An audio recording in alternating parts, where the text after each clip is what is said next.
के लिए लिख रहे थे बेटा। कार्बन को गिनने का तरीका हम लोगों ने पढ़ लिया था, है ना। अरे सर को सब याद है, परेशान ना हो। सीआरटी भी चेक करेंगे, बेइज्जती भी करेंगे, सब करेंगे। अगर बात की जाए तो हम लोग सिस्टम 2 में, पहले मेरी बात अच्छे से सुन लीजिए, कार्बन कंटेनिंग फंक्शनल ग्रुप के लिए नाम लिख रहे थे common name. Carbon containing functional group में क्या नाम लिखने के दो तरीके थे, मतलब कि दो चीजों से नाम लिखते थे, एक प्रीफिक्स और दूसरा सफिक्स। प्रीफिक्स में क्या होता है, टोटल नंबर ऑफ कार्बन कितने। टोटल नंबर ऑफ कार्बन की अगर हम बात करें तो क्या हमने यहां गिनने का तरीका बदल दिया था। मैथ एथ प्रोप नहीं लिख रहे थे, क्या लिख रहे थे सर, फॉर्म, एसिड, प्रोपियोन, ब्यूटायर और वेलर, 5 कार्बन तक का मामला था। अब बात करते हैं सफिक्स नेम की, तो हेडिंग डालिएगा, सफिक्स नेम अभी नहीं बताएं। यहां लिखो फंक्शनल ग्रुप और इधर लिखो सफिक्स नेम।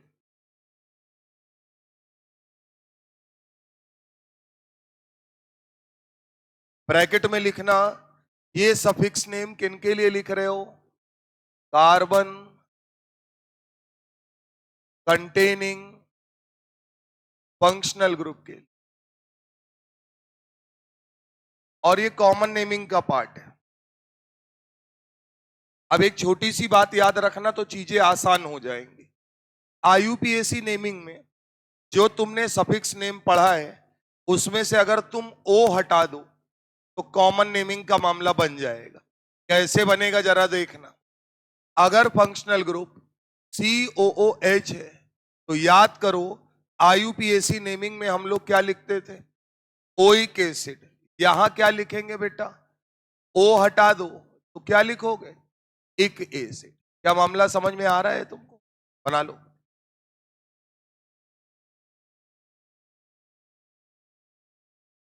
तो पहला फंक्शनल ग्रुप COOH, दूसरा acid anhydride group, C double bond O C double bond O। ठीक बात। वहां क्या लिखते थे, ओइक एनहाइड्राइड, एसिड नहीं, ओइक एनहाइड्राइड। यहां क्या लिखेंगे, इक एनहाइड्राइड।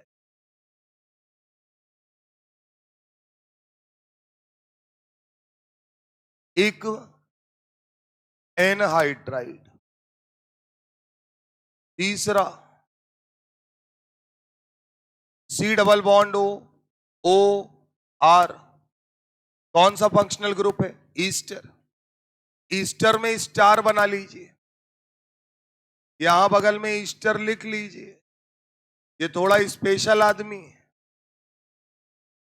यहां पर जो आर होता है, क्या वो आर हमारे लिए एल्किल का काम करता है बेटा। तो जब भी हम इसका नाम लिखते हैं सबसे पहले इसी एल्किल का नाम लिख देते हैं और उसके बाद डॉट डॉट डॉट, यानी बीच में जो चीजें लगी हैं उनको लिख लो और लास्ट में लगाते थे O8। अब O हटा के क्या लगाएंगे, केवल 8।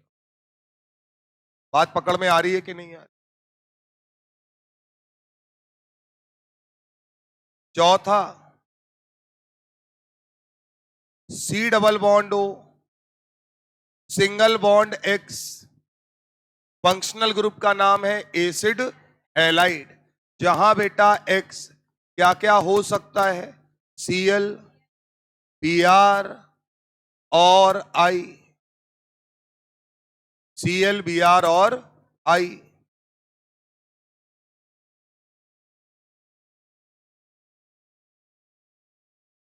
अब अगर Cl, Br और I है तो नाम लिखने का तरीका बोलिए सर।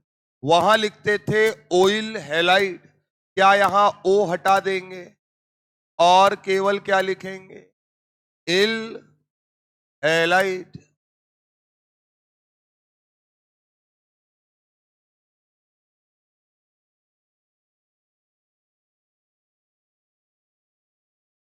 ये है मामला। 5वां number C double bond O, single bond NH2। क्या फंक्शनल ग्रुप का नाम एमाइड है?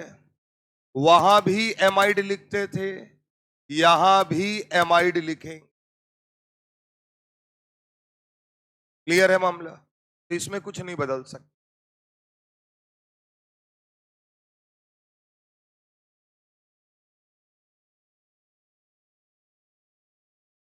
छठे नंबर पर CHO ग्रुप,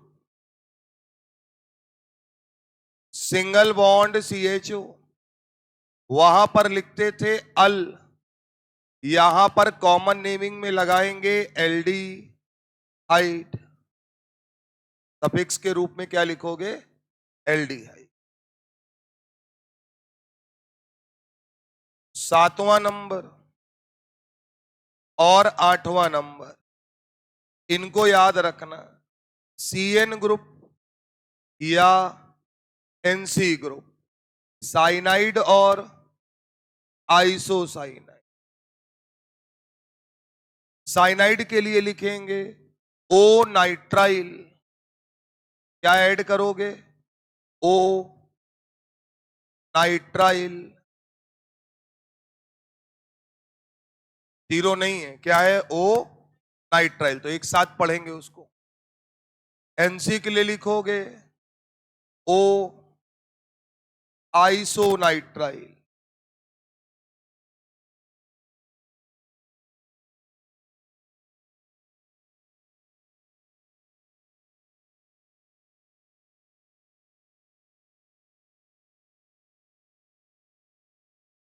ठीक बात है। नोट करके एक चीज लिख लीजिएगा,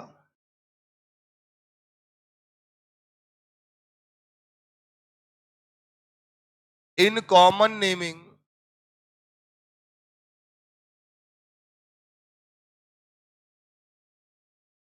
of carbon containing functional group of carbon containing functional group, we also used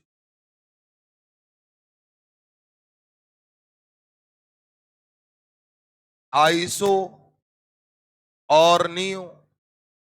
यानी अगर आइसो और नियो आएगा तो हम आइसो और नियो लिख सकते हैं। आइसो बेटा कब लिखते हैं? जब हमें कुछ इस तरीके का मामला नजर आए, एक कार्बन पर दो मेथिल नजर आए, इस ग्रुप को क्या बोलेंगे? आइसो। नियो की बात करें, नियो तब लिखना जब एक कार्बन पर तीन मेथिल नजर आए, इधर देखो, और यहां कार्बन वाला क्या लगा हो? Functional group. सीधे सीधे कार्बन होना चाहिए, तो कार्बन का बेटा क्या हो? फंक्शनल।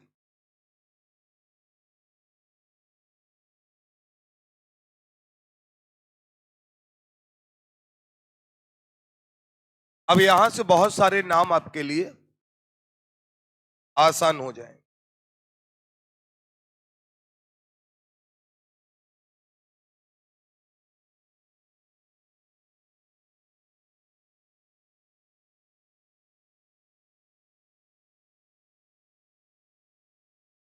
चला जाए, इतना मामला याद रखोगे तो आराम से काम कर ले जाओ। हटाए, हेडिंग डालो, right the common name of following compound. Right the common name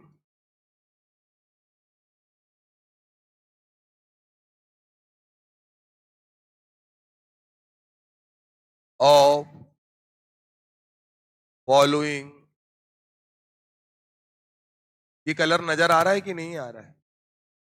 नहीं आ रहा है क्या? आ रहा है ना? नजर ना आए तो बता देना बेटा। क्या इतनी लाइट में हमको कुछ समझ में नहीं आता हम क्या लिख रहे हैं। अंदाजे में लिखता हूं मैं। हाँ, यहाँ पास से कुछ नहीं, इतनी दूर आते हैं तो पता चलता है कि ठीक।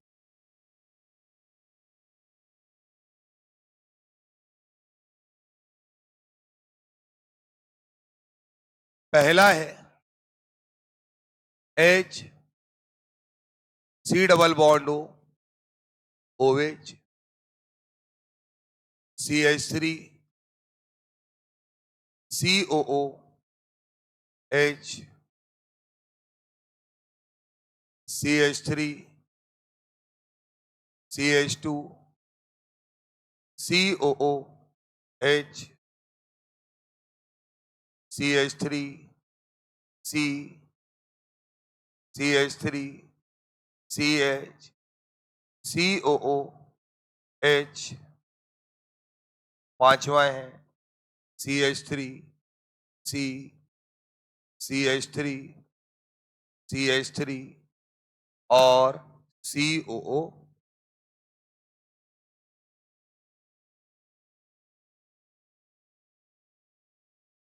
नंबरिंग नहीं करनी होती, केवल कार्बन देखने।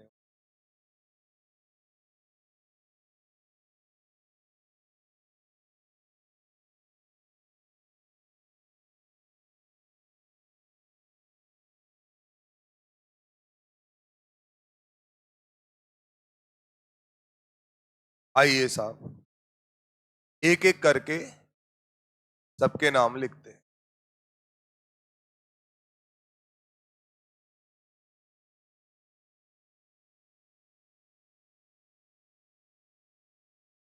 पहला, कितने कार्बन हैं? एक। एक कार्बन के लिए क्या लिखेंगे? फॉर्म। सी डबल ओएच के लिए क्या लगाएंगे? इक एसिड। तो नाम क्या होगा? Formic acid. अब तुम्हें याद करने की जरूरत नहीं है, अभी तक तुमने रटा होगा, अब समझ जाओगे कि कैसे निकलता है। ठीक बात है।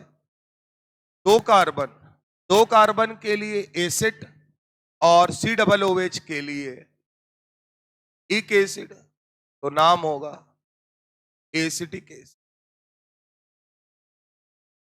तीन कार्बन, तीन कार्बन के लिए प्रोपियोन, सी डबल ओएच के लिए इक एसिड, नाम प्रोपियोनिक एसिड।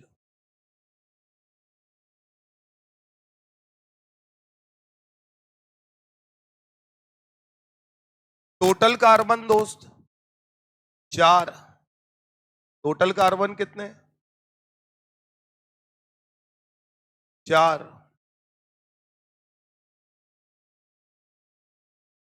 टोटल कार्बन कितने? चार। चार कार्बन के लिए ब्यूटायर, सी डबल ओएच के लिए इक एसिड, तो नाम होगा ब्यूटायरिक एसिड।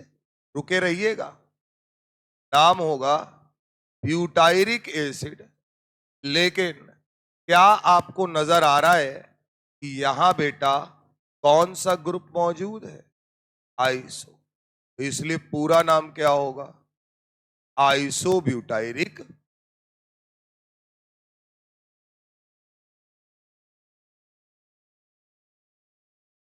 ठीक बात। टोटल कार्बन, अब यहां से कंफ्यूज नहीं होना, इसलिए हम एक एक बात लिख रहे हैं।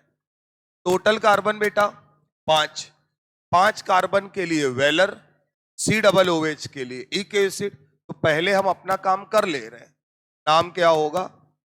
Valeric acid. इसमें कोई दिक्कत वाली बात नहीं है। लेकिन क्या उसके बाद कार्बन कंटेनिंग फंक्शनल ग्रुप है और बगल वाले कार्बन पे तीन मेथिल है, यानी इस पूरे ग्रुप को क्या लिख सकते हैं? नियो। तो नाम होगा neo valeric acid.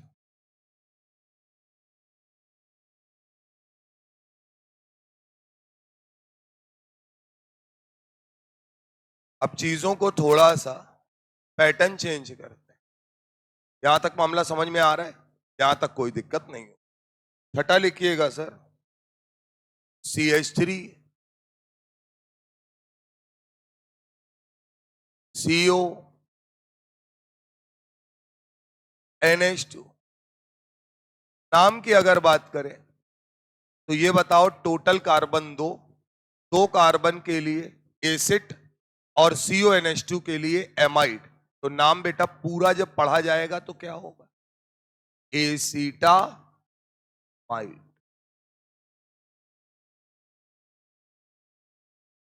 7वां number CH3 CH CH3 CH।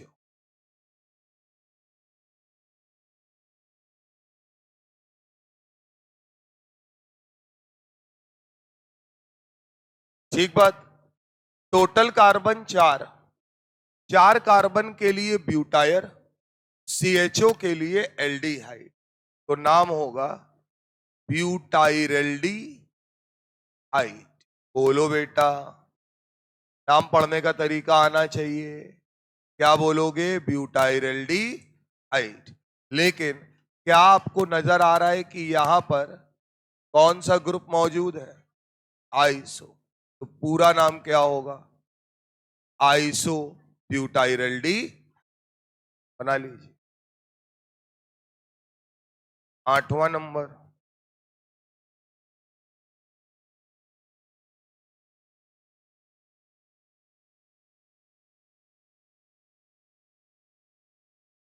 H CHO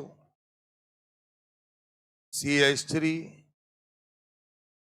CO Cl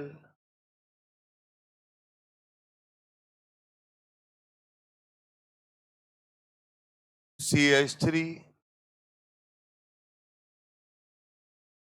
CH CH3 CO Br। ठीक बात।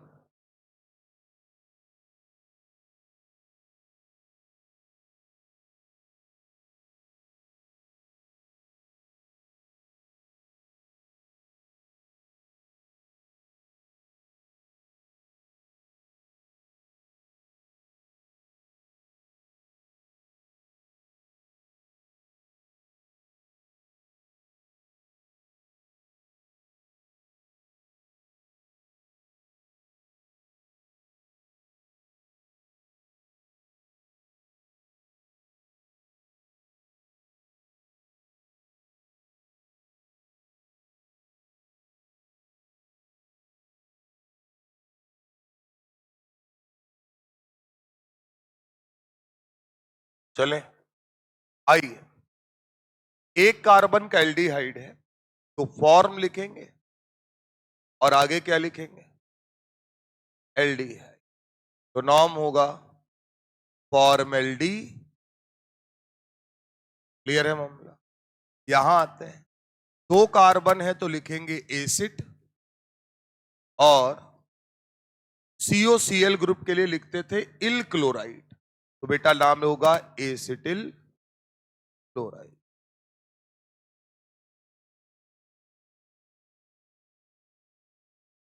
ठीक बात है। यहां बेटा टोटल कार्बन 4 है, टोटल कार्बन 4 है। 4 कार्बन के लिए ब्यूटायर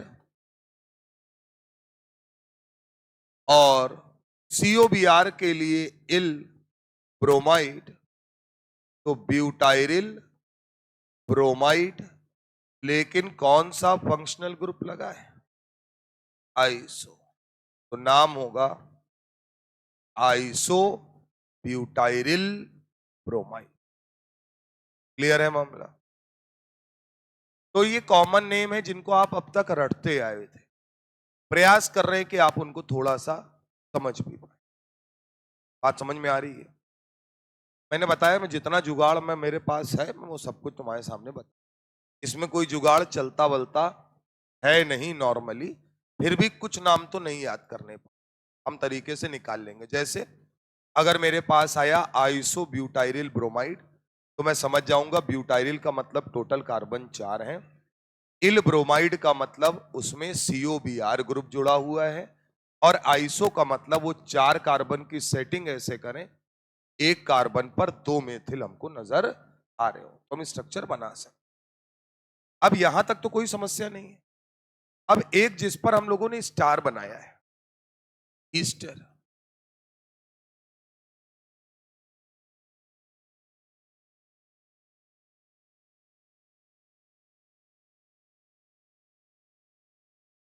बनाइए।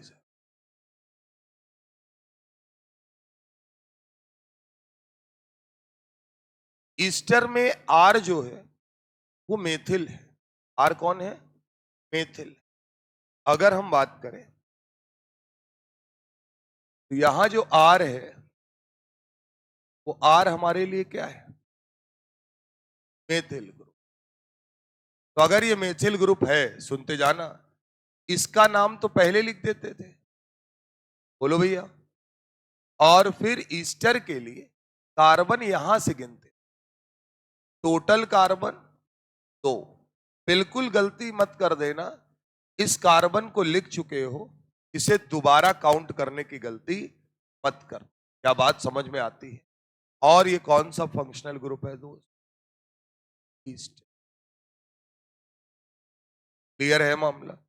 नाम होगा मेथिल, और 2 कार्बन के लिए लिखेंगे एसिड, बोलो।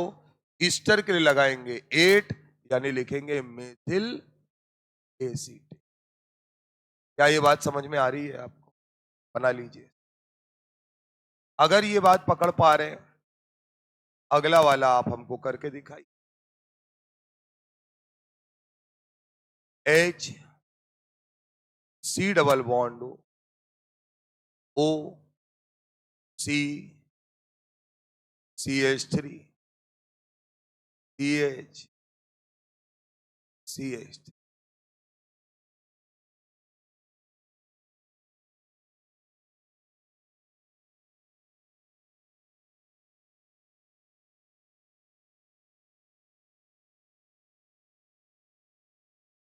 ठीक बात है।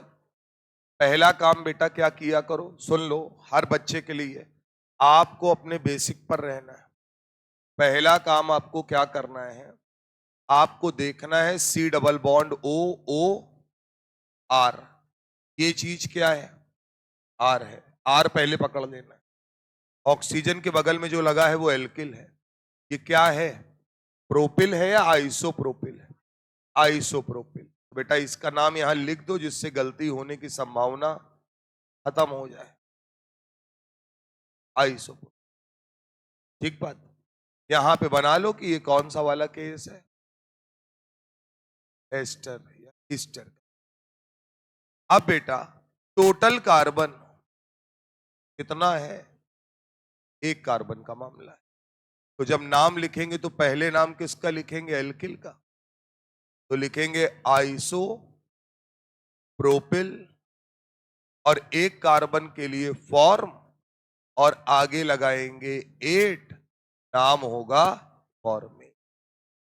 क्लियर है बात? Iso propyl format. मान लीजिए।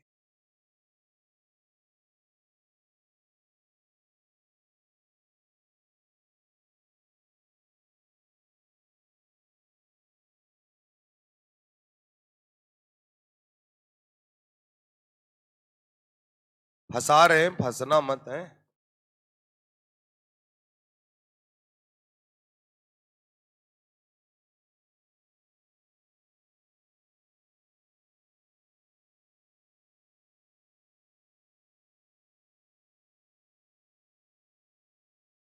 हम फंसा रहे हैं, तुमको फंसना नहीं।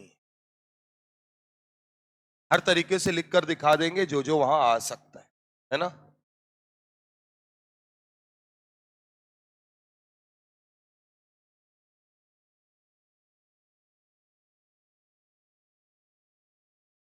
अब इधर देखो, CH3 C double bond O O, R को मार्क करो।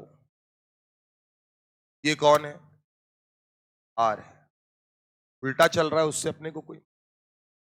इस ग्रुप को आप क्या लिख सकते हैं? एक मैंने आपको पढ़ाया, इसको विनाइल बोलते हैं, बोलो बेटा। और दूसरा है, आप इसी का नाम क्या लिख सकते हैं? एथिनिल। ठीक बात। हम लोग यहां किसको यूज कर रहे हैं? विनाइल, क्योंकि कॉमन नेमिंग का मामला है। थोड़ा मुश्किल नाम लिखे। टोटल कार्बन ईस्टर ग्रुप में इधर से देखे जाते हैं, तो यहां से टोटल कार्बन कितने नजर आ रहे हैं? क्या यहां तक क्लियर है मामला? तो नाम होगा विनाइल के रूप में लिखें तो बेटा लिखेंगे विनाइल और आगे लिख देंगे एसीटेट।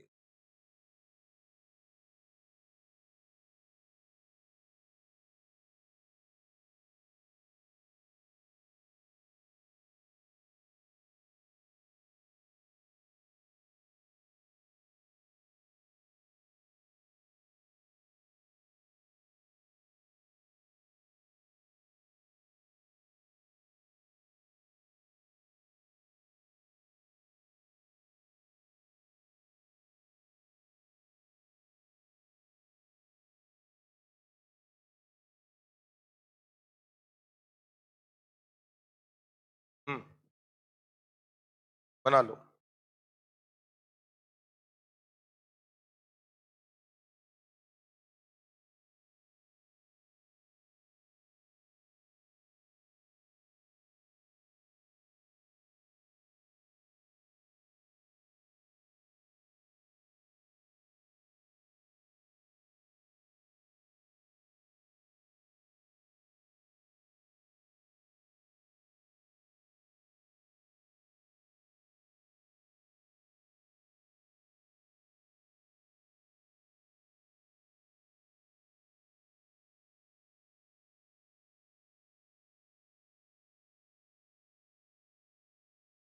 अब हमको ये बताओ, हम लोग तो अपने बेसिक पर रहेंगे।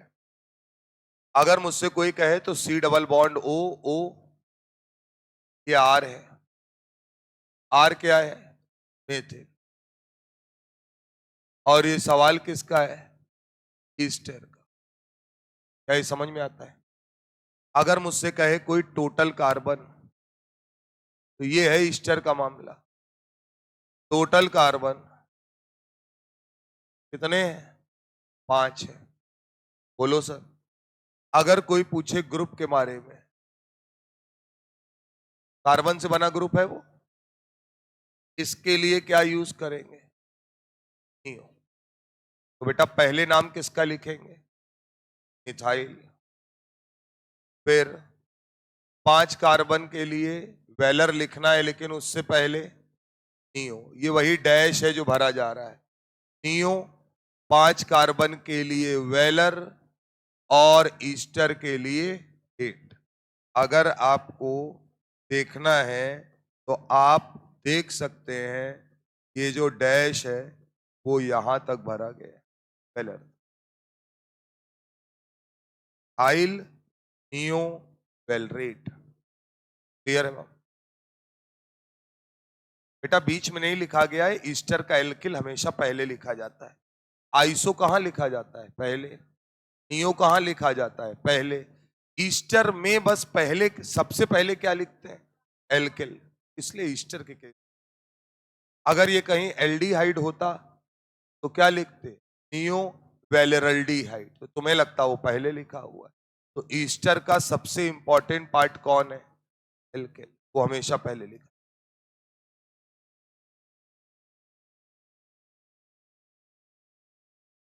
तो यहां तक किसी प्रकार की कोई समस्या नहीं होनी।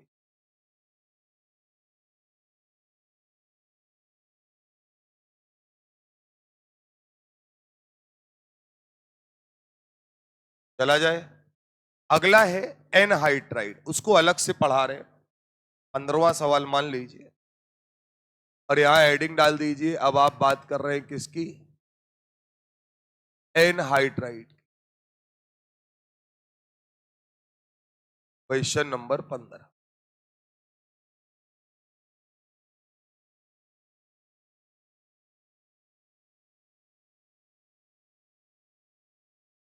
ठीक है ना?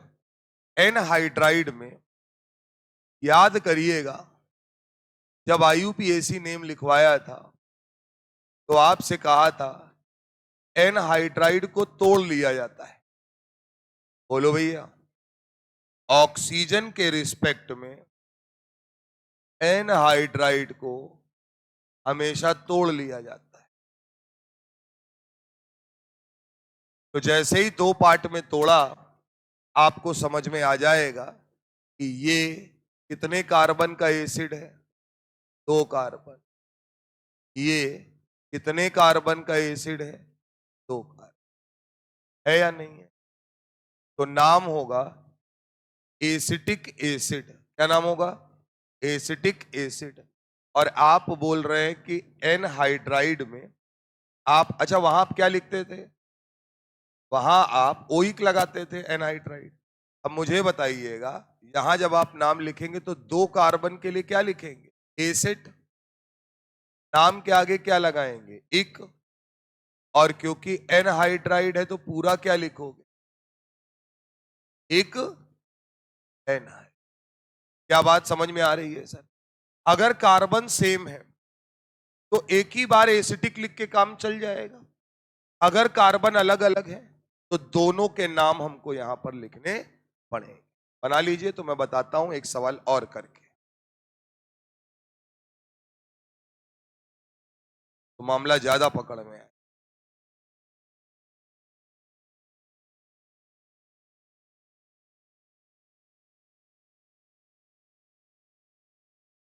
ये है मामला।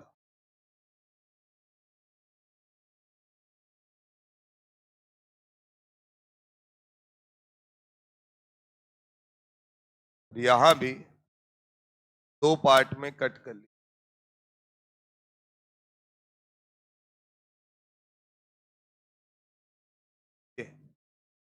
जैसे ही कट किया, ऊपर कितने कार्बन का मामला है? यहां कितने कार्बन का मामला है? 3 कार्बन के लिए क्या लिखोगे? बोलो। प्रोपियोन तो लिखते ही हो, प्रोपियोनिक लिखोगे। 2 कार्बन के लिए एसिटिक। अब दोनों के नाम लिखने पड़ेंगे कि दोनों नाम क्या है? अलग अलग। तो अल्फाबेटिकली पहले क्या लिखेंगे? Acetic, propionic, anhydride. Acetic, propionic, anhydride. मामला समझ में आ रहा है कि नहीं आ रहा है? अगर दोनों लोग अलग अलग हैं तो दोनों के नाम अल्फाबेटिकल ऑर्डर में लिखो। अगर सेम है तो डाई लिखने की कोई जरूरत नहीं है। एक बढ़िया सवाल करते हैं।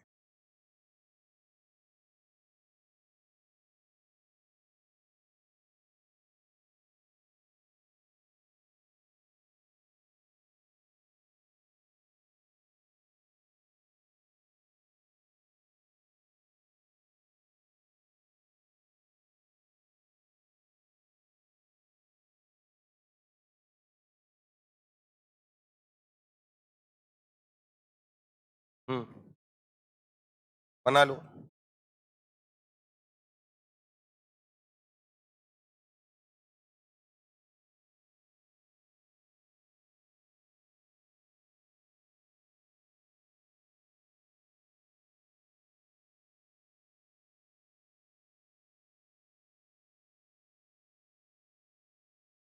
नाम बनाओ, बताओ।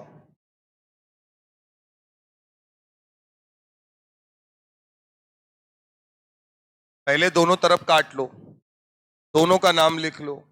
बात समझ में आ रही है? फिर अगर अलग अलग है तो दोनों का नाम अल्फाबेटिकल ऑर्डर में लिखो। अब ये बताओ, जब आप यहां पर इसको कट करोगे तो कितने कार्बन हैं? 4। 4 कार्बन है तो ग्रुप है आइसो। बोलो बेटा। और 4 कार्बन के लिए ब्यूटायर, तो लिखेंगे आइसो ब्यूटायरिक। इसके लिए क्या लिखेंगे? Iso butyric. आगे एनहाइड्राइड लगाना है वो एक अलग बात है। इसके लिए बेटा क्या लिखते हैं? 3 कार्बन है, 3 कार्बन के लिए लिखते हैं प्रोपियोनिक। अगर दोनों सेम होते तो कोई भी एक नाम लिख के एनहाइड्राइड लगा देते। यहां दोनों का नाम लिखना पड़ेगा। आइसो नियो को अल्फाबेटिकल ऑर्डर में कंसीडर करते हैं, टाई ट्राई को नहीं करते हैं। बोलो भैया। आइसो और नियो के अल्फाबेट को कंसीडर करते हैं, टाई ट्राई टेट्रा को कंसीडर नहीं करते हैं। तो यहां पे अच्छा ना भी करो तो बी से जीत जाएगा। बात तो वही है। तो इसका मतलब बेटा नाम अगर लिखेंगे तो क्या लिखेंगे? आइसोब्यूटायरिक। पूरा नाम लिखो, आइसोब्यूटायरिक प्रोपियोनिक एन हाइड्राइड।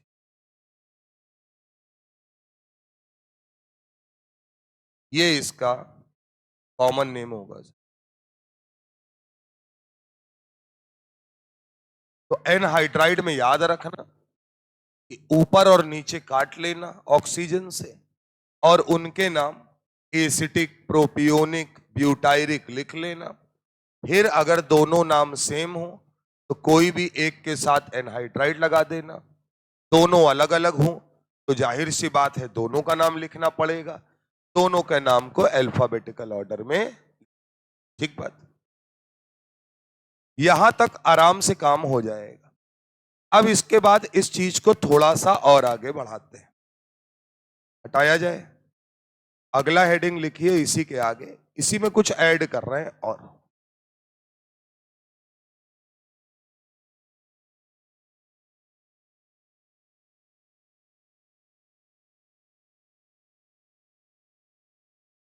हटाएं, लिखिए स्पेशल पॉइंट।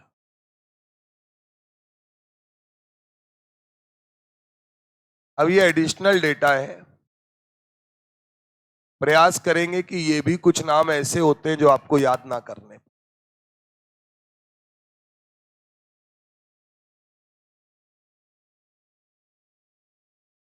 अब यहां पर कोई टर्म है कुछ, उनको यूज करने के बारे में बात कर रहे हैं। पहला टर्म है सर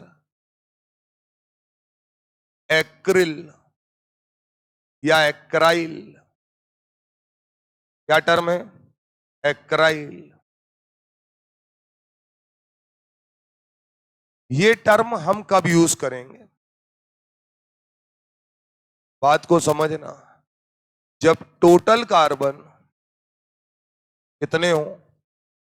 3 हो, and double bond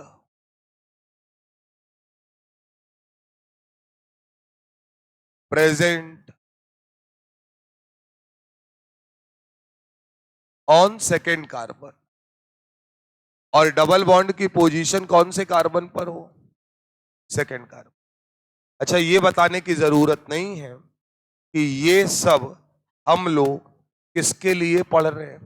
carbon containing functional group. Clear है मामला? तो यहां पर ये मैं मानकर चल रहा हूं कि अभी भी आप समझ रहे हैं कि ये कार्बन कंटेनिंग फंक्शनल ग्रुप का कॉमन नेम आप लिख, उस कॉमन नेमिंग का पार्ट है।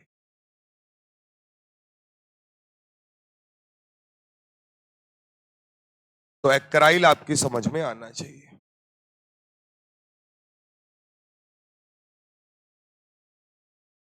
ठीक है ना? एग्जाम्पल लिखते चलते हैं।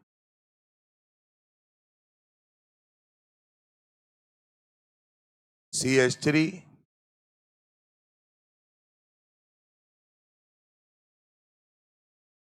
CH2 double bond CH COOH बना लीजिए। अब सुनना, क्या तुम यहां पर 3 कार्बन है प्रोपियोन यूज कर सकते हो? नहीं, तीनों कार्बन सिंगल बॉन्डेड होने चाहिए। यहां पर डबल बॉन्ड की पोजीशन वाला कोई चक्कर अपने पास कॉमन नेमिंग में नहीं है। तो इसका मतलब हमें कोई नया वर्ड लाना पड़ेगा। तो इन्होंने कहा अब बाकी सारा खेल वही है। यहां पर टोटल कार्बन कितने हैं? 3 है या नहीं है? डबल बॉन्ड की पोजीशन कहां है? सेकंड नंबर पे, फंक्शनल ग्रुप के रिस्पेक्ट में सेकंड नंबर पे। नंबरिंग नहीं है ये केवल पोजीशन निकालने का एक तरीका है। तो यानी हम क्या यूज कर सकते हैं? एक्रिल। COOH के लिए हम क्या यूज करते हैं? इक एसिड। तो इसका मतलब है कि हम यहां पर नाम लिखेंगे एक्राइलिक एसिड। क्लियर है मामला? यानी एक्रिल शब्द यहां पर किसका काम कर रहा है? प्रीफिक्स का। टोटल कार्बन के बारे में बता रहा है। क्लियर है मामला? सफिक्स तो अपने को लिखना ही पड़ेगा ना। अगर इसी में बेटा आ जाए CH2 double bond CH single bond CO NH2, तो क्या ये एमाइड ग्रुप हो गया? अभी भी ये एक्रिल वाला ही मामला है, तो एमाइड के लिए क्या जोड़ेंगे? एमाइड। तो नाम क्या होगा? एक्राइलामाइड। यानी कार्बन को गिनने का तरीका बदल गया है अगर डबल बॉन्ड आता है तो।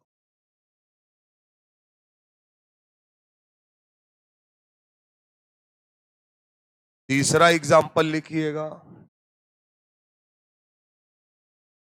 CH2 double bond CH single bond CH।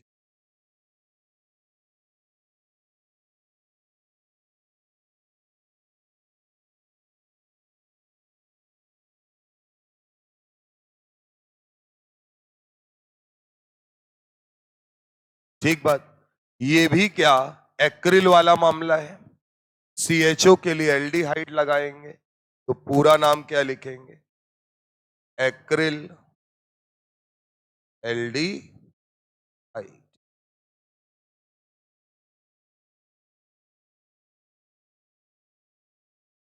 बना लो।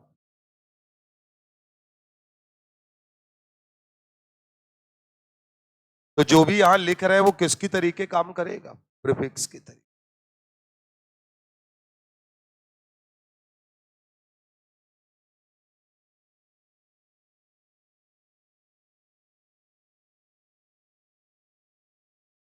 तो मेरे हिसाब से यहां तक किसी प्रकार की कोई समस्या नहीं है, हटाया जाए, यहां तक कोई दिक्कत नहीं है।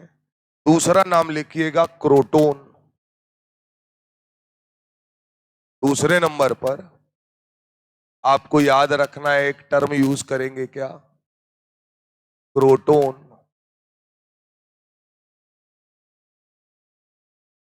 क्रोटोन हम तब यूज करते हैं जब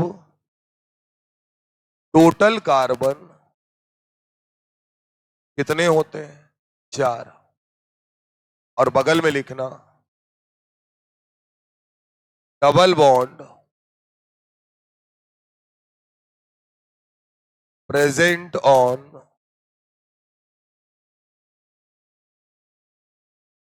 सेकेंड कार्बन।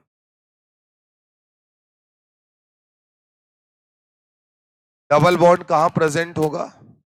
Second carbon. तो हम यूज करेंगे किसकी तरीके?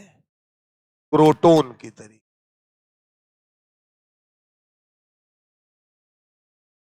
टाइम कितना हुआ है?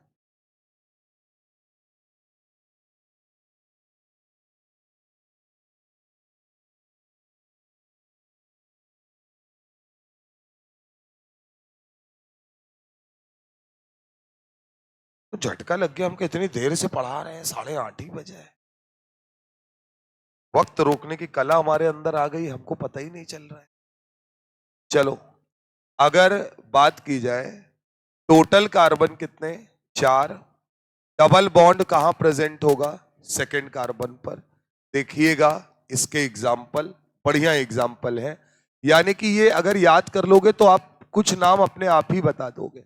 जैसे देखना जरा, अगर मैं तुम्हारे सामने ये लिखूं CH3 CH double bond CH single bond CH, तो क्या समझ में आ रहा है कि इसके रिस्पेक्ट में कौन से नंबर पे है? दूसरे नंबर पर। टोटल कार्बन 4 है, तो क्या लिखेंगे? प्रोटोन। और आगे लगा देंगे एल्डिहाइड। तो कल को अगर आया क्रोटोनल्डिहाइड की रिएक्शन करा रहे हैं तो आप बना सकते हैं? बोलो बेटा, बना लीजिए।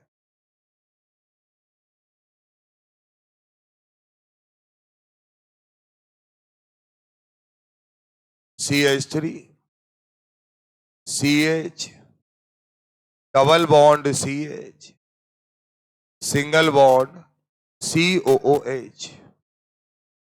कितने कार्बन? 4। 4 कार्बन है और डबल बॉन्ड की पोजीशन कौन से नंबर पे है? दूसरे नंबर। तो क्या लिखेंगे? Crotonic acid. प्रोटोन तो लिखना ही है और आगे क्या लगा देंगे? इक एसिड। क्लियर है मामला? अगर बेटा इसी में आ जाए CH3 CH, double bond CH, single bond CO Cl, नाम होगा, टोटल कार्बन 4 है, क्रोटोनिल क्लोराइड। क्या नाम होगा बेटा? Crotonyl chloride.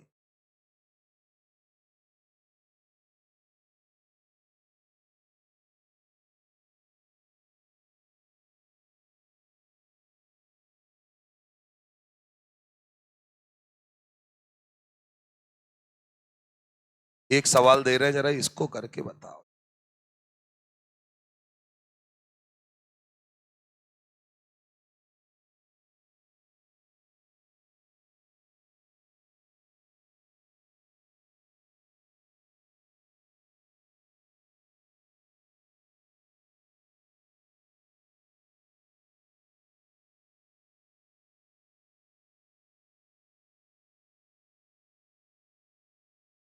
हम्म,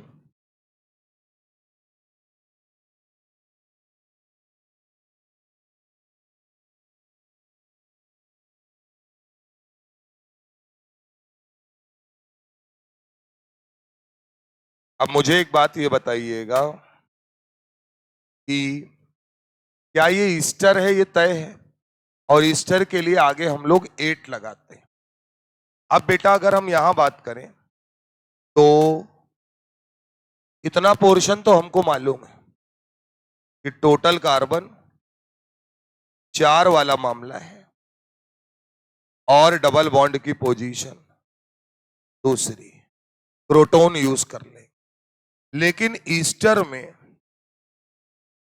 ऑक्सीजन के साथ जो लगा होता है उसे क्या बोलते हैं? आर। बिना उसके काम नहीं बन सकता। बेटा अगर CH डबल बॉन्ड CH2 है तो हम बोलते हैं विनाइल, पीछे पढ़ाया है। अगर CH2 CH double bond CH2 है तो हम इसके लिए यूज करेंगे एलिल का। इसका बेटा? एलिल का। बना लीजिए। तो अब ये बताइए इसका नाम क्या होगा? एलिल। और बस मामला खत्म। 4 कार्बन थे टोटल तो क्रोटोन, और ईस्टर है तो 8, तो एलिल प्रोटोनेट। क्या कहेंगे? Allele protonate.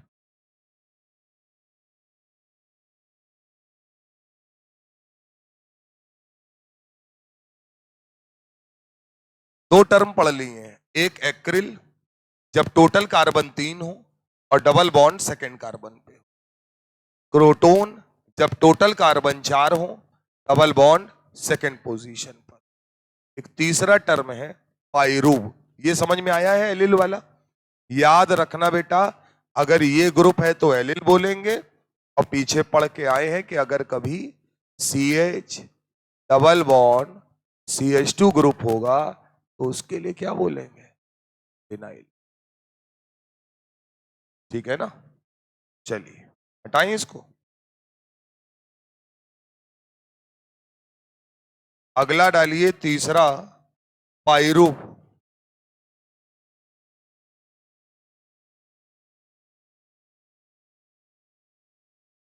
पाइरूव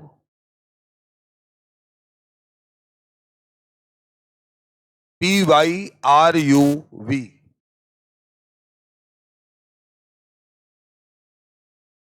ये कब यूज किया जाता है? If,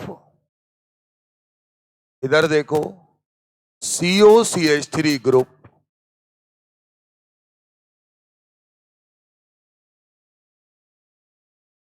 directly attached with,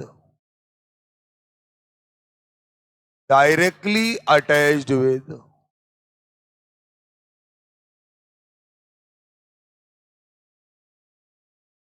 carbon containing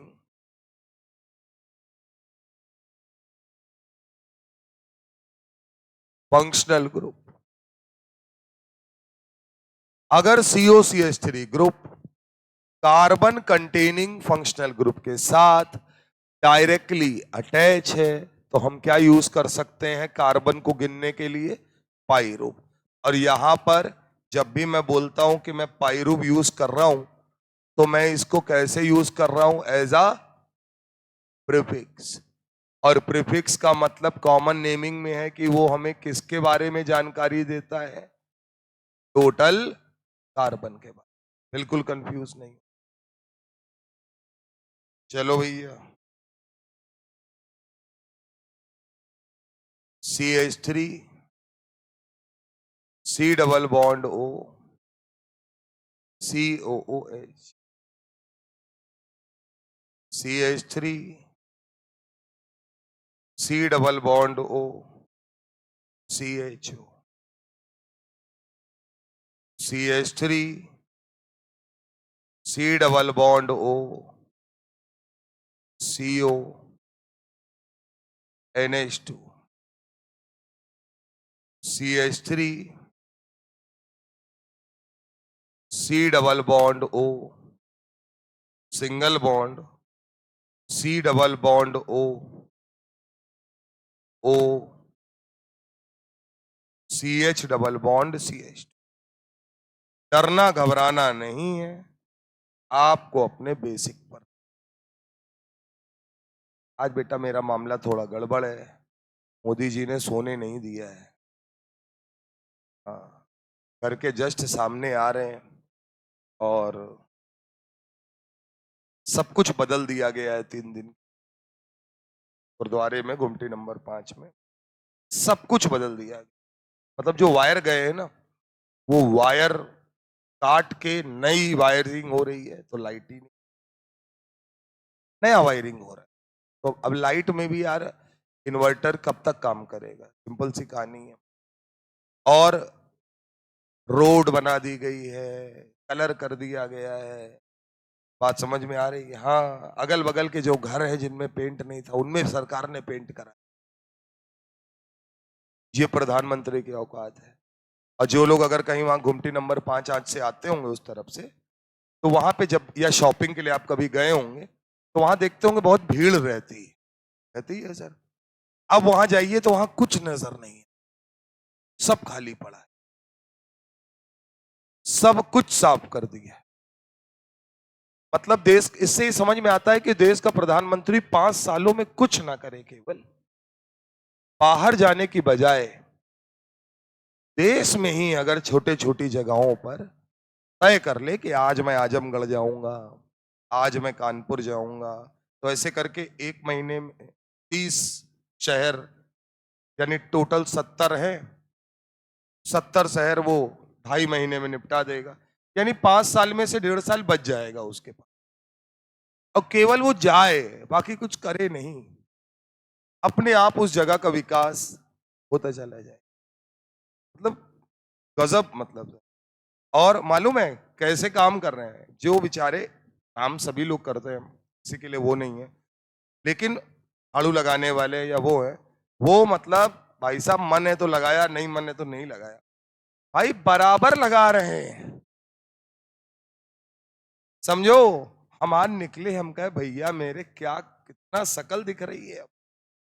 अरे कह रहे हैं भैया, मतलब तुम ये समझ लो कि अगर तुम ऐसे एक पन्नी फेंक दो तो तुरंत एक आदमी आ जाएगा, झाड़ू लेके मारने लगे। हर आदमी के साथ एक स्वीपर लगा है, इसे समझ। बिल्कुल, मतलब क्या है ना, देखो हिंदुस्तान का वो है, मतलब दिखाना है कि कहीं कोई गड़बड़ होनी नहीं चाहिए, ये समझ ली। और आए थे, बोले कि एक काम आप लोगों को करना है। हमने क्या? बोले कल आपको निकलना नहीं है, छत पे रहिए घर पे अपने, साला फोन आ रहा है मेरे पास दोस्तों को, मेरे जस्ट घर के सामने का, सामने मतलब जैसे आरएस इंस्टीट्यूट है, सामने आ रहे हैं बस ऐसे। आरएस के सामने जो मैदान पड़ा है वहां है, और इतना ही डिफरेंस है, जो बीच में रोड का डिफरेंस है उतना ही डिफरेंस भी। दोस्तों को फोन आ रहा है, रिश्तेदारों को फोन आ रहा है कि हम लोग आ रहे हैं। हमका सालो वहां मत जाना, हाँ हमने कहा हमारा दिमाग मत खराब कर देना। वाइफ मेरी कह रही अरे वो लोग कह रहे हैं कि हमें देखना है, और तुम भी एक काम करना जल्दी से आ जाना। हमने इधर सुनो, हमारा दिमाग ना खराब करो बिल्कुल इतने सब। हाँ, हम कहा तुम खूब देखो, तुम और तुम्हारा लड़का मोदी मोदी चिल्लाए। भाई साहब मेरा लौंडा मतलब ये समझ लीजिए कि वो जहां जाता है उसको पता नहीं क्या है उसके दिमाग में। 4 साल का लड़का है, वो दो ही बातें बोलता है, योगी जिंदाबाद, मोदी जिंदाबाद। बात समझ रहे हो कि नहीं? और जहां जाएगा वहां फ्री हो गया वो, जो सामान कहें ले बउआ तुम, कोई दिक्कत नहीं। पैसे दिए जा रहे, अरे कह रहे भाई साहब कोई पैसे ही जरूर, फ्री है मामला उसका।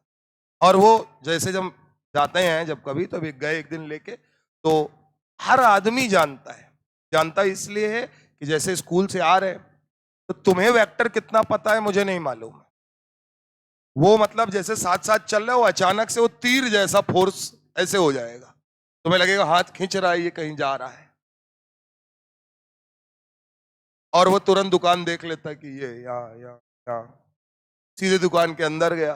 अंदर जाके कुछ नहीं देखना, निकालो, ले, लेके वो बाहर खड़ा है। तुम समझो पैसा है तो दो, नहीं है तो घड़ी चेन जो कुछ भी रखे हो सब अपना दे के काम करता, कोई मतलब नहीं है। रील देखता मोबाइल में, कहेगा रोक देगा, पापा ये ला के दोगे। शुरुआत में हमारी आदत थी कि यार हम सच, हमने नहीं वो ये तुम्हारे काम का नहीं है। अब वो आके ऊपर नहीं ला के दोगे, ला के दोगे, और कितनी बार? 1000 बार। कितनी बार? 1000 बार। तुम्हें सुनने में लग रहा होगा अरे ऐसा नहीं हो सकता। और कैसे? मान लो जैसे तुमने कहा, तो थोड़ी देर के लिए शांत हो जाएगा मामला पूरा, तुम दुनिया की इधर उधर की बातें करोगे। खाना खाने के टाइम जैसे ही थाली आएगी, बगल में खड़ा हो जाएगा, आके दोगे ना। अब तुम खाना खा रहे हो, पीछे लटका है, पापा लाके दोगे ना। आप सोने गए, लेटे, थोड़ी देर में जगा के लाके दोगे ना। मतलब हमने कहा बेटा, हम मतलब मम्मी की तुम्हारे अंदर इतने गुण आ गए हैं, थोड़े बहुत आते तो चलता। बात समझो कि मतलब हमने बेटा हद की। अब हम ये देखते हैं कि छोटे छोटे बच्चे कितना पैसा पहचानते हैं। परसों नरसों मैं उतर रहा था तो देखा वो पीछे पीछे दौड़ा चला आ रहा है, और आके पैसे मेरे सामने रख रहे, कह रहे तुम इतने कम पैसे दियो, इसमें क्या होगा? क्योंकि ये पीछे से कोई समझा रहा है।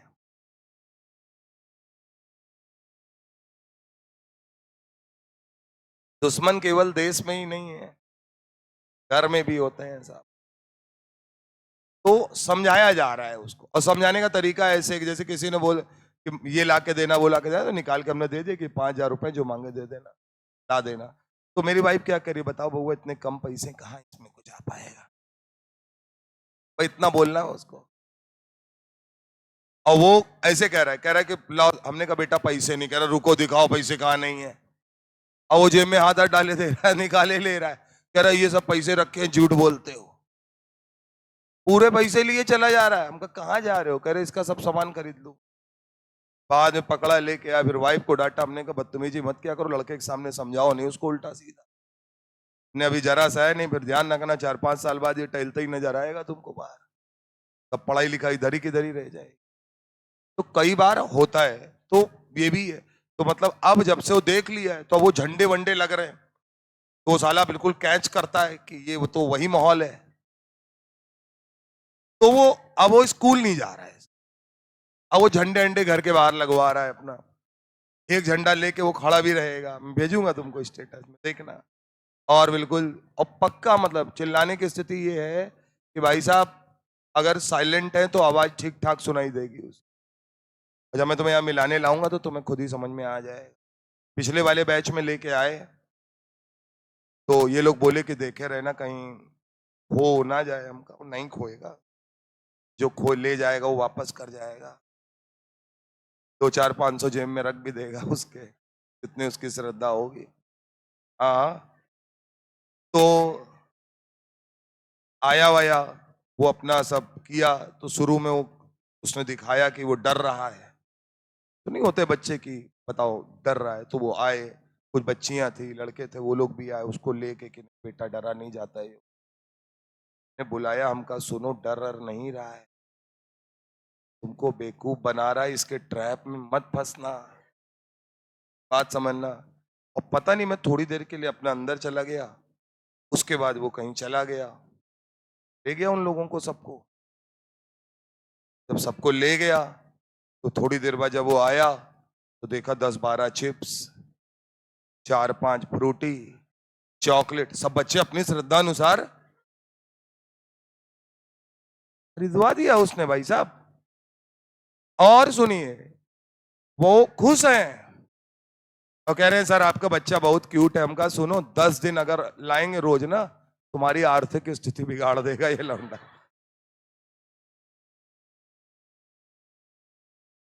अरे कह रहे हैं सर ऐसा नहीं है। हमने कहा तो रख लो 1 महीना। हम कहा 2,15,000 रुपए हमारी सैलरी है, मुझे बहुत ज्यादा लगती है, जब मैं इसे देखता हूं तो मुझे बहुत कम लगती है, क्योंकि मुझे लगता है कि पता नहीं कितना उड़ा देगा ये आदमी। तो ये आज के बच्चों का हिसाब है। और वो कहां से चीजें सीख रहे? Mobile sir. मोबाइल एक इतना बड़ा फैक्टर है सर, जिसके बिना रह नहीं सकते। खाना खाना है तो मोबाइल आपको उनको देना। अब हमने कह रही सिस्टम बना दिया है कि मोबाइल का मामला समाप्त कर दिया है। एक टीवी लाके घर में लगा दिया है, जिसमें भर दिया है एक हार्ड डिस्क में मोटू पतलू, डोरेमोन, फलाना ढिमाका सब। और उसमें भी एडिट करा दिया है, क्या बीच में ऐड नहीं आएगा, क्योंकि लाइव तो वो चल नहीं रहा। किंडर जो है सुने हो तुम नाम है? हाँ, हमने तो खैर अपनी जिंदगी में कभी खाया नहीं है।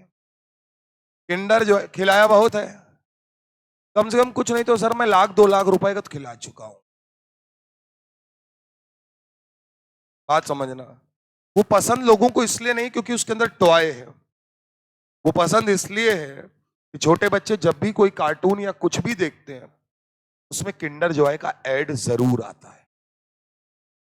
जो आपको लगता है कि इनको सालों को कहां से पता चल रहा है, उन्होंने इतना बढ़िया रीड कर रखा है मामला कि जब ये वहां देखेंगे तो वो दुकान में जब जाता है बच्चा, तो वो बाकी सामान खरीदे या ना खरीदे, लड़का है या लड़की है, किंडर जॉय उन्होंने दोनों उसमें बना रखे हैं। अंतर कोई नहीं है, लड़के वाले में एक छोटा सा प्लास्टिक का टॉय लड़के के जैसा, सुपरमैन और फलाना ढिमाका ये सब डाल देते। लड़कियों वाले में अपना लड़कियों वाला प्रोडक्ट वही है, बात समझिएगा। और टेस्ट के नाम पे कुछ नहीं है, सिर्फ बेवकूफ बनाने का तरीका है, ये समझ लीजिए। और उसी में ऐड आता है कि हेल्दी बनोगे, स्ट्रांग बनोगे, तो वो खाता हो कहता देखो पापा मैं स्ट्रांग बन रहा हूं ना। कब बन तो रहे हो बेटा तुम। तो इसीलिए है कि अब रात भर तुम ये समझ लो कि पीना होता है। कल कल हमको गांव याद आ गया भाई साहब, पीना करना पड़ा है। और एक बात और समझ में आई क्या, कि हम आप अभी जिस उसमें हैं, हमें लगता है यार मम्मी पापा लोग बड़ा वो करते हैं ये करते हैं। मुझे ये पता है कि मेरे जैसा मक्कार आदमी सर, मतलब आप ये समझ लीजिए कि मुझे ये कहने में कोई शर्म नहीं है, अपने जो बहुत क्लोज है बात अलग है, वरना अगर मैं सो गया हूं फिर तुम्हारे कुछ भी दिक्कत है तो मैं नहीं उठूंगा सर। आप कुछ भी कर लीजिए, मैं नहीं उठने वाला। इवन मैं बता दूं मेरी वाइफ की तबीयत अगर खराब है तो मैं उठ के देख एक लेता हूं, लेकिन फिर उसके बाद मुझे लगता है मैं डॉक्टर तो हूं नहीं, फिर मैं सो जाता हूं। बात समझना। उसके रीजन है मैं थका रहता हूं, वो भी सारी चीजें। लेकिन लड़के की तबीयत अगर खराब होती है तो नींद नहीं आती, तो उसे पकड़े रहेंगे, देखते हैं कि सोया कि नहीं सोया, फिर उठते हैं जाते हैं। मेरी वाइफ देखती रहती है, ये देखो जगा हुआ। हमसे कहती है अब तुम्हें नहीं सोना है। हमने कहा हो जाएंगे, सो नहीं रहा है अभी वो। और ये एक इंटरनल प्रॉपर्टी है माँ बाप की, ये ऊपर वाले ने इनबिल्ट दिया है। इनबिल्ट इसलिए दिया है, उसके पीछे का रीजन है ना सर, उसके पीछे का रीजन ये है कि जो सोलर सिस्टम है ना, उस सोलर सिस्टम में हमें लगता है कि ऐसे सब ऑर्बिट्स हैं और इन ऑर्बिट्स में ये प्लेनेट घूम रहे हैं। फिजिक्स पढ़ाता है कि पाथ कैसा होता है, इलिप्टिकल होता है। सब पढ़ा है सब आप। नेट में जब सबका मूवमेंट देखा जाता है कि सारे प्लेनेट का एग्जैक्ट मूवमेंट क्या है, तो वो एग्जैक्ट मूवमेंट कुछ ये है, इस प्रकार का। यानी याद है तुमको जो डीएनए वाले वो होते हैं, यानी कि असलियत में कहा जाता है कि जो हमारे अंदर है वही ब्रह्मांड है। इतना स्पेक्युलेशन है चीजों की, ये समझ ली। तो वो है, इसीलिए लगता है मालूम है क्या कि आप पढ़िए सर, क्योंकि माँ बाप के लिए सबसे बड़ी खुशी जो है ना, सिर्फ इस बात पर है कि अगर तुम कुछ बन गए तो उनका मामला ठीक हो जाएगा। हम क्या अचीव करते हैं हमको फर्क नहीं पड़ता। सर लौंडा आता है और स्कूल वालों ने नया खेल बना रखा है, किसी के मत्थे पे स्टार बना देते हैं, गाल में तितली बना दी है। वो नया खेल बनाया है, वो बच्चा जा रहा है, वो दिखाई कहना आज हमको पापा देखो ये बहुत अच्छे शाबाश। और स्कूल वालों ने बढ़िया, तो एक वो होता है कि चलो ये कुछ तो कर रहा है। अब क्या करेगा आगे क्या नहीं करेगा वो तो हमको भी मालूम है। हम तुम्हें नहीं देख रहे हैं क्या? हम तुम्हें भी तो देख रहे हैं ना। तो स्कूली सिस्टम वही है, तुम्हारी गलती नहीं है। तुम्हें अगर स्कूल में चीजों में टीचर ने थोड़ा सा भी दिमाग लगाकर पढ़ा दिया होता ना, और ये सोचकर पढ़ाया होता कि जो हम पढ़ा रहे हैं कम से कम हम वो अपने बच्चे को समझा ले जाएंगे, काम की तरीके काम ना करें, तो आज स्थिति थोड़ी सी अलग होती। इसीलिए, और बाकी चाहे आप प्राइवेट स्कूल भी ले लो, वहां पे भी कोई पढ़ाई का स्तर बहुत बढ़िया नहीं है सर। जिन लोगों ने पढ़ा है, पढ़ाई का स्तर की बात कर रहा हूं मैं, पढ़ाई की बात नहीं कर रहा हूं। बढ़िया क्लासरूम में फैन एन चल रहा है, एसी भी लगा हुआ है, बट पढ़ाने वाले आदमी को जब कुछ आता ही नहीं, वो बुक रीड कर रहा है, तो कोई फर्क उससे नहीं पड़ता है। फिर आप क्या लगता है, इसीलिए मैं क्या बोलता हूँ, ये जो परसेंटाइल है, परसेंटेज आया है ना, 90, 95, 92, 87, ये एग्जैक्टली मुश्किल आपके लिए सिर्फ यही है क्योंकि आपने चीजों को सिर्फ रटा और रट के तुरंत का तुरंत परफॉर्म कर दिया और परफॉर्म करके भूल भी गए। आप इतने तेज निकले। अब हमको ये बताओ, शुरू के 3 नाम में कोई दिक्कत है क्या? चेक करोगे पहले ये समझाओ, ये क्या है? Functional group. क्या है? Functional group. क्या है? Functional group. चौथे वाले को छोड़ देते हैं। तीनों फंक्शनल ग्रुप है। डायरेक्टली कौन जोड़ा है? COCH। तो भाई ना हम यहां प्रोपियोन यूज कर पाएंगे, अब हमको कोई नया जुगाड़ लाना पड़ेगा, तो हम क्या लाएंगे? पायरो। अगर COOH की बात करें तो क्या लिखेंगे? Pyruvic acid. इधर बोलो भाई, नाम बोलो। पायरुव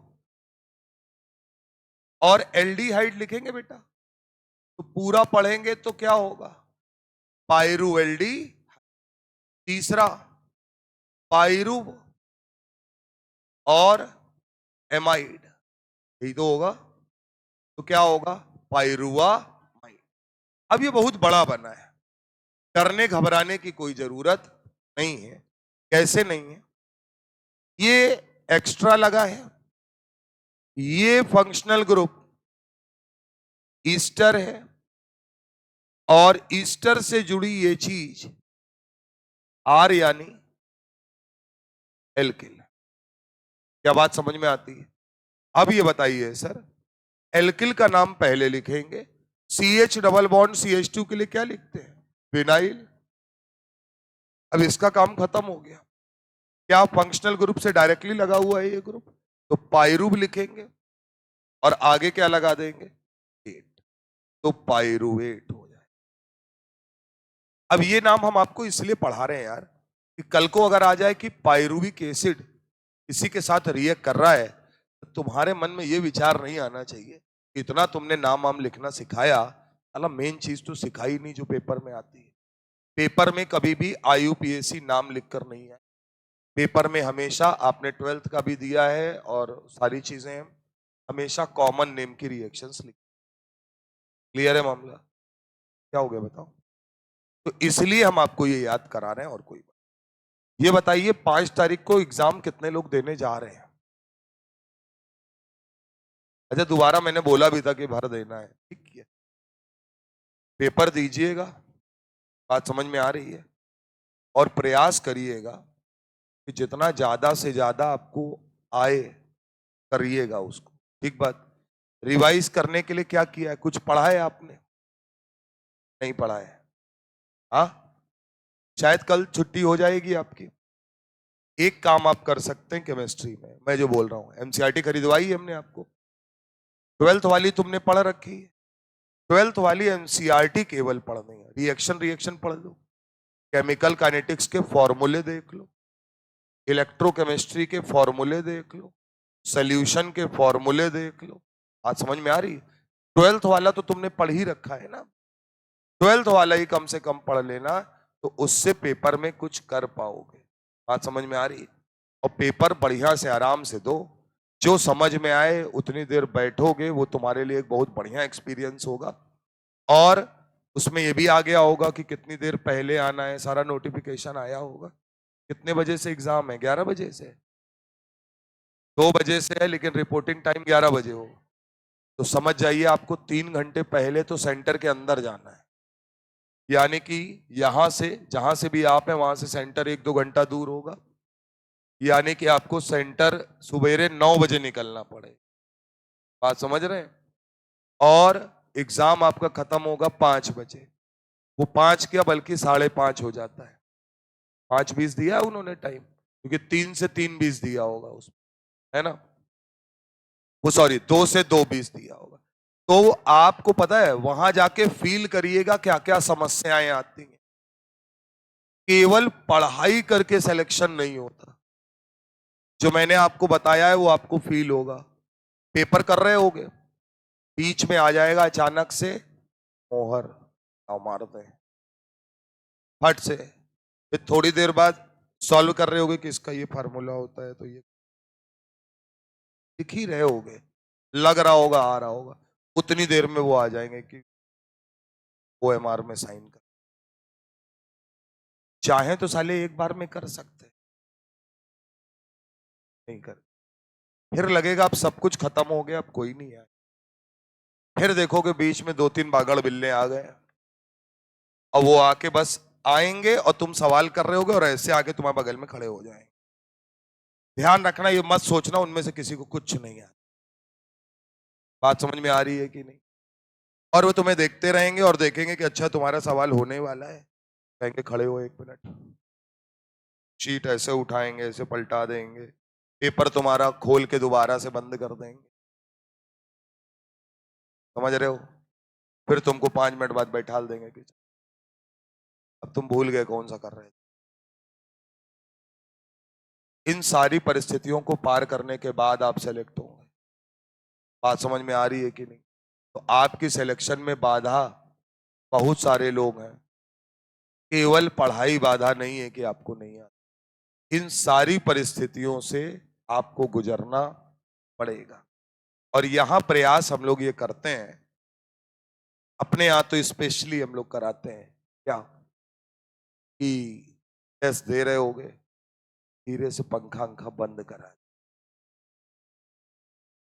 बिल्कुल पसीने से तरबतर हो जाओ। पेपर देने मई में जा रहे हो, बोलो तुम्हारे ऊपर जो पंखा लगा है वो चल रहा है कि नहीं, इसकी कोई गारंटी नहीं है। और एक शर्त, बार बार वहां से कोई बोलेगा OMR पे कुछ नहीं लिखना है, OMR पे कुछ, OMR पे पसीना भी नहीं लगा। बोलो रुमाल लेके जाओगे, मुझे नहीं लगता है शायद अलाउड है।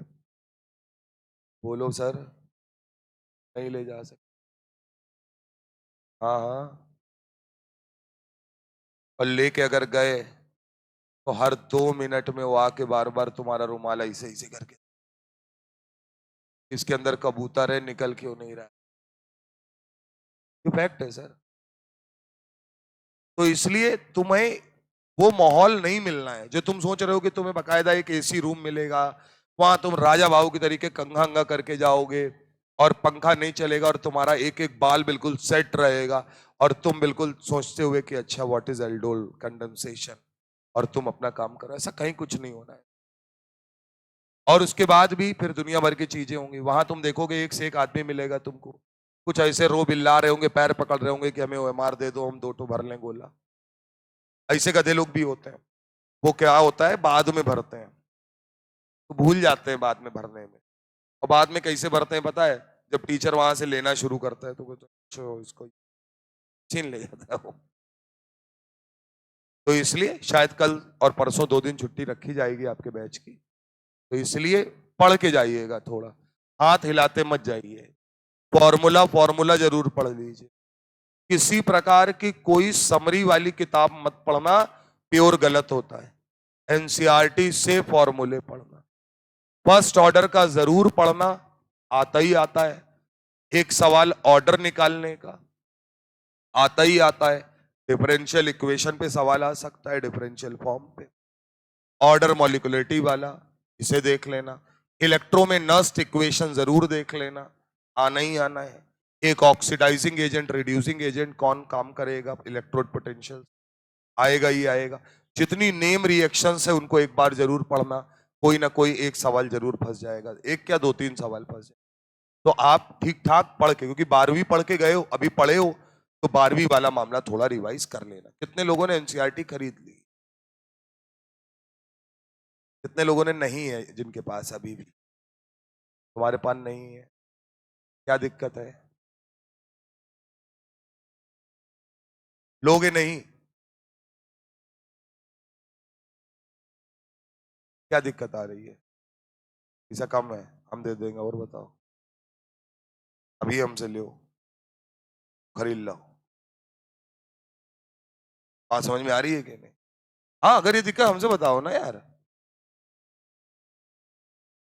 लेकिन ये भी देखे रहे ना कि अगर तुम साले समोसा खा रहे हो तो मेरी हाय भी लगेगी, ये भी याद रखना। पैसा मेरा मेहनत का है गुरु, क्योंकि जो भविष्य बनाता है उसको बेवकूफ बना के तो नहीं बना सकता।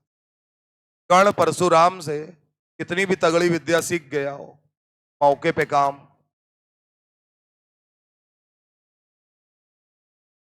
तो इसीलिए कह रहे हैं आप ले लीजिए, जेन्युइन प्रॉब्लम है, नहीं है यार बता दो, सर 15 दिन बाद आएगा, हम पैसा दे रहे हैं, हम कर रहे हैं फाइनेंस, तुम अरे लो पढ़ो तो कम से कम। तुम बात समझ में आ रही है, बुक खरीद लीजिए, ठीक है ना? क्यों? बिना उसके काम नहीं बनेगा, इसीलिए खरीदवाया था कि 12वीं वाली, कि कम से कम ऑर्गेनिक ही थोड़ा सा पढ़ लोगे तो। आईयूपीएससी सवाल कितने लोगों ने लगाए हैं, लगाए हैं? कहां तक लगा लिए? पूरे एमाइंस तक लगा डाले? नहीं, मंडे को जब आएंगे तो एमाइंस तक एक बार लगा के आए। क्लियर है मामला?